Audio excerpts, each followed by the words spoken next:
আসসালামু আলাইকুম। কালকে তো আমরা আশা ছেড়েই দিয়েছিলাম, ডাক্তারও বলল আশা ছেড়ে দিতে। আজকে আলহামদুলিল্লাহ আজকে একটু সুস্থ হয়েছে। গতকাল ডাক্তার দেখানোর পর ওষুধ খাওয়াইছি, ওষুধ খাওয়ানোর পর আজকে একটু সুস্থ হয়েছে আলহামদুলিল্লাহ। এখন খাওয়া দাওয়া করতেছে। তো এটা হলো গত রাতের ভিডিও। সারাদিন তো কিছু খাইনি। রাত 10টার দিকে একটু পাতা দিলাম ও সামনে, তো দেখি একটু করে পাতা খাচ্ছে।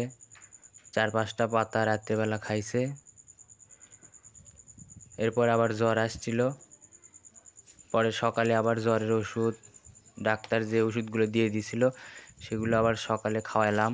জ্বরের ওষুধ, হজমের ওষুধ, জাইমোভেট, বায়োগার্ড, এগুলো খাওয়ানোর পরে তারপরে আবার ডাক্তার চলে আসলো দেখার জন্য।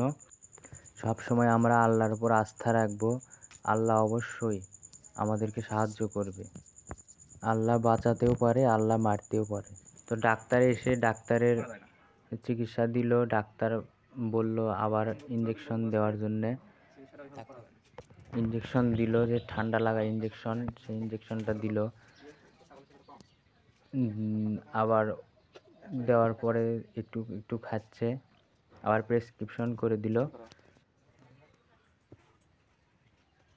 এত প্রেসক্রিপশন করতেছে, আবার আবার চেক করে দেখতেছে আসলে ভেতরে যে বাচ্চা আছে, বাচ্চার কন্ডিশনটা কেমন সেটা চেক করে দেখতেছিল। এখন প্রেসক্রিপশন করে দিচ্ছে। তো গতকাল তো ডাক্তার আশা ছেড়েই দিয়েছিল ছাগলের অবস্থা দেখে, যে কি হবে না কি জানি।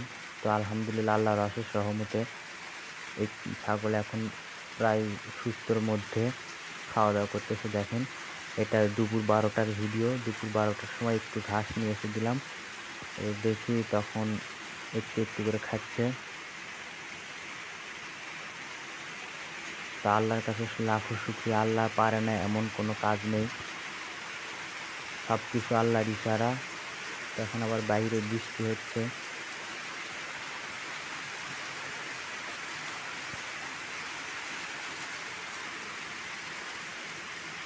আল্লাহ ছাড়া কিন্তু সম্ভব না। আল্লাহ চাইছে বিধায় ছাগলটা এখন মোটামুটি সুস্থ। এখন বিকেলবেলার ভিডিও এটা। বিকেলবেলার দিকে ছাগল ঘাস খাচ্ছে।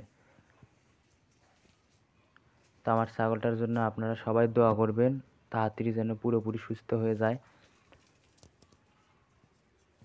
আল্লাহ যেন ওকে সুস্থ রাখে, ভালো রাখে, ওর পেটের বাচ্চাকে ভালো রাখে, সুস্থ রাখে।